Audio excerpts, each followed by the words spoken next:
ইনডোরে রাখার জন্য মানি প্ল্যান্টের আরও একটা টব আমি আজকে তৈরি করব। মানি প্ল্যান্টের জন্য যে মাটি আমরা তৈরি করব তাতে যদি আমরা মাটি তৈরির সময় একটা জিনিস দিয়ে রাখি তাহলে গাছ বসানোর পর টবে আর বাড়তি সার প্রয়োগ করার প্রয়োজন হয় না।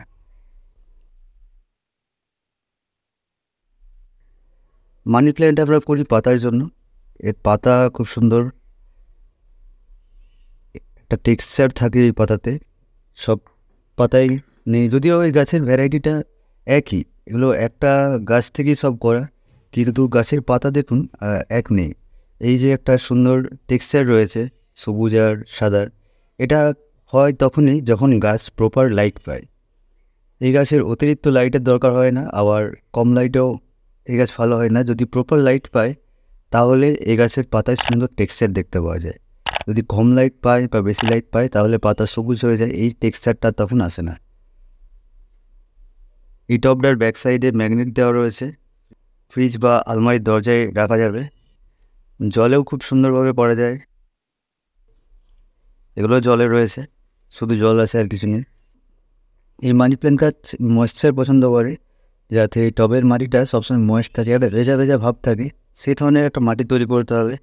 আমরা যদি একটা কাপড়ের টুকরোকে জলে ভিজিয়ে সেটা নিংড়ে নিই তাহলে সেটা থেকে ফোঁটা ফোঁটায় জল বেরোয় না, কিন্তু কাপড়ের টুকরোটা তখনও ভেজা থাকে।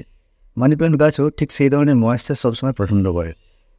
তাই আমি এক ভাগ নিয়েছি কোকোপিট, এটা ময়েশ্চার মেনটেন করবে। এক ভাগ নিয়েছি মাটি, আর এক ভাগ নিয়েছি কম্পোস্ট সার, ভার্মি কম্পোস্ট বা গোবর সার যে কোনো একটা ব্যবহার করা যেতে পারে।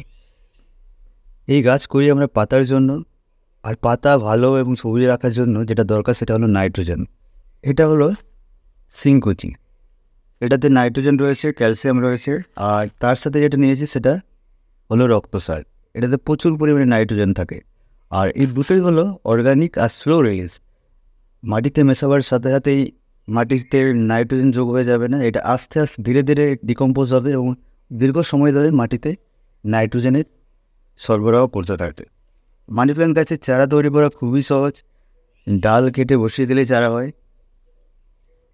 এইটুকু অংশ এদিকে, এই যে পাতাটা রয়েছে তার এইদিকে 1 সেন্টিমিটার আর এই সাইডে 1 সেন্টিমিটার, এই অংশটুকু কেটে বালিতে বা মাটিতে বসিয়ে দিলে এটা থেকে শিকড় হবে। এই যে শিকড় বেরিয়ে আসছিল, কিন্তু জল পাইনি বলে এটা শুকিয়ে গেছে শিকড়টা। তো এইভাবে এই চারাগুলো আমি তৈরি করেছি। একবার একটা মানি প্ল্যান্ট বাড়িতে নিয়ে এলে সেটা থেকে হাজার হাজার চারা আপনি তৈরি করতে পারবেন। এই চারাগুলো আমি অনেকদিন আগে বসিয়েছিলাম, এই যে কত সুন্দর শিকড় হয়ে গেছে। একটা টবে আপনি অনেক গাছ বসাতে পারেন, তাহলে টবটা দেখতে ভালো লাগবে। মানি প্ল্যান্ট গাছকে এমন জায়গায় রাখবেন যেখানে ব্রাইট আলো পাবে। আর যদি সেই রকম স্পট বাড়ির মধ্যে না থাকে তাহলে মাঝে মাঝে গাছটাকে সূর্যের আলোতে সকালবেলায় রাখতে পারেন, তাহলে গাছ ভালো থাকবে। এই গাছ একটু ময়েশ্চার পছন্দ করে মাটিতে। ময়েশ্চার মানে ভেজা ভেজা থাকবে, কিন্তু আবার বেশি জলও পছন্দ করে না। বেশি জল যদি টবে হয়ে যায় তাহলে শিকড় পচে যেতে পারে। ওপরের মাটি যখন দেখবেন শুকিয়ে যাচ্ছে তখন জল দেবেন টবে, ভালোভাবে জল দিয়ে দেবেন যেন টবের নিচ দিয়ে জল বেরিয়ে আসে। তারপরে আবার জল দেবেন যখন ওপরের মাটি শুকিয়ে যাবে। তবে মাটিকে কখনোই পুরোপুরি শুকিয়ে যেতে দেবেন না, তাহলে গাছের পাতা ঠিক থাকবে। এভাবে জল দিই। গাছটাকে বসিয়ে এখন আমি কয়েকদিন বাইরে রাখবো। তারপর যখন গাছের ডালগুলো আরও একটু বড় হয়ে যাবে, দেখতে যখন ভালো লাগবে, তখন আমি গাছটাকে ইনডোরে রাখবো। এখনই খুব সুন্দর লাগছে দেখতে, আর কয়েকদিন পরে আরও সুন্দর লাগবে।